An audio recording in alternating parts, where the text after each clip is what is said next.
Selamat pagi, salam sejahtera bagi saudara sekalian. Mari persiapkan hidup kita untuk mendengarkan firman Tuhan. Mari berdoa.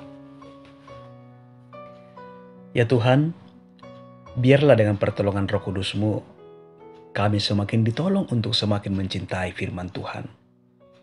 Dan dari kecintaan kami akan firman Tuhan ini, kami semakin mengerti apa kehendak Tuhan dalam kehidupan kami. Dengan demikian, hidup kami semakin diubahkan dan semakin berdampak baik dalam kehidupan ini. Di dalam nama Tuhan Yesus kami berdoa. Amin. Lukas pasal 18 ayat 39. Mereka yang berjalan di depan menegur dia supaya ia diam. Namun semakin keras ia berseru, "Anak Daud, kasihanilah aku." Demikian firman-Nya.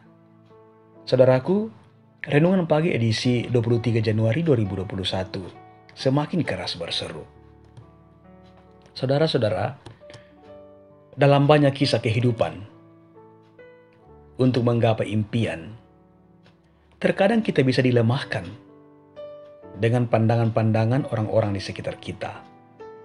Bahkan bisa saja orang-orang terdekat kita yang melemahkan kita. Dan mungkin saja saudara-saudara pernah mengalami hal seperti ini. Namun hanya karena anugerah Tuhanlah yang dibarengi dengan kemauan dan keyakinan yang kuat, seseorang bisa meraih impiannya.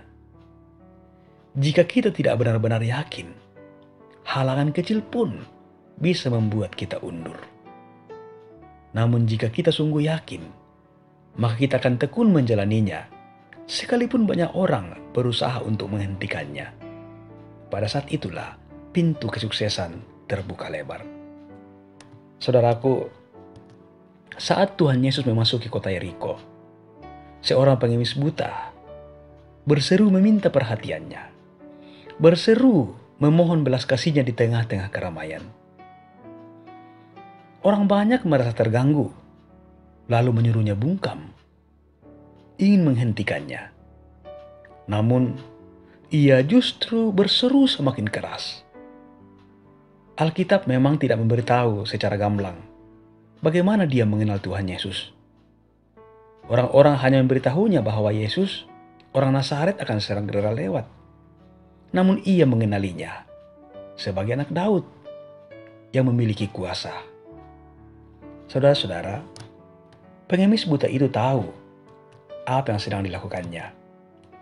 Ia juga tahu dan yakin akan apa yang hendak dimintanya, yaitu supaya matanya melek. Nyatalah di sini bahwa ia sungguh beriman kepada Tuhan Yesus, anak Daud itu. Anak Daud adalah sebutan istimewa yang mengacu kepada Dia yang akan datang untuk menegakkan kembali kerajaan Daud dengan segala kejayaannya. Ini merupakan gelar lain dari Mesias. Tak heran Tuhan Yesus menyebutnya bahwa Dia memiliki iman yang menyelamatkan. Melalui mujizat yang dialaminya, ia pun mengikut Tuhan Yesus dan memuliakan Allah. Saudara-saudaraku, di masa sekarang ini, di tengah-tengah kompetisi kehidupan yang kelihatannya semakin tidak sehat, terlalu banyak muncul orang-orang yang bisa mengorbankan sesamanya. Bahkan orang terdekat sekalipun bisa mengorbankan kita untuk kepentingan pribadi. Pelajaran penting firman Tuhan hari ini menolong kita untuk terus memiliki keyakinan dan ketangguhan untuk berjuang. Berserulah semakin keras kepada Allah meski banyak orang yang ingin menghentikannya. Berseru kepada Tuhan berarti kita memiliki alamat yang tepat untuk berseru, yaitu kepada Tuhan. Bahkan saat orang-orang lain tidak menghargai upaya kita, berserulah kepadanya. Ini menunjukkan kesungguhan iman kita. Semakin berat tekanan hidup, maka teruslah semakin keras berseru kepadanya. Dan mari membangun keyakinan bahwa Allah tidak mengobrol kuasanya kepada semua orang, melainkan hanya kepada mereka yang meminta dengan iman. Dalam seruan iman kita yang keras kepadanya, maka kita pun akan menyaksikan bagaimana Tuhan berkarya dalam kehidupan kita.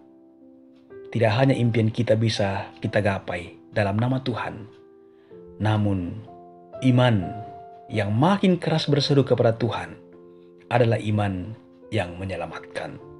Terpuji nama Tuhan, haleluya, amin. Mari berdoa.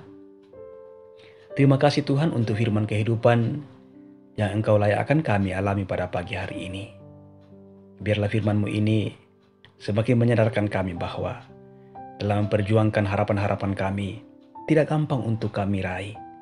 Kadang begitu banyak tantangan, kadang begitu banyak orang-orang yang melemahkan kami. Namun biarlah Tuhan, kami terus berjuang mengandalkan Tuhan. Kami semakin berseru kepada Tuhan, dan kami tahu bahwa Allah yang berkuasa atas kehidupan kami akan mampu menolong kami untuk menggapai harapan-harapan yang baik dalam kehidupan kami.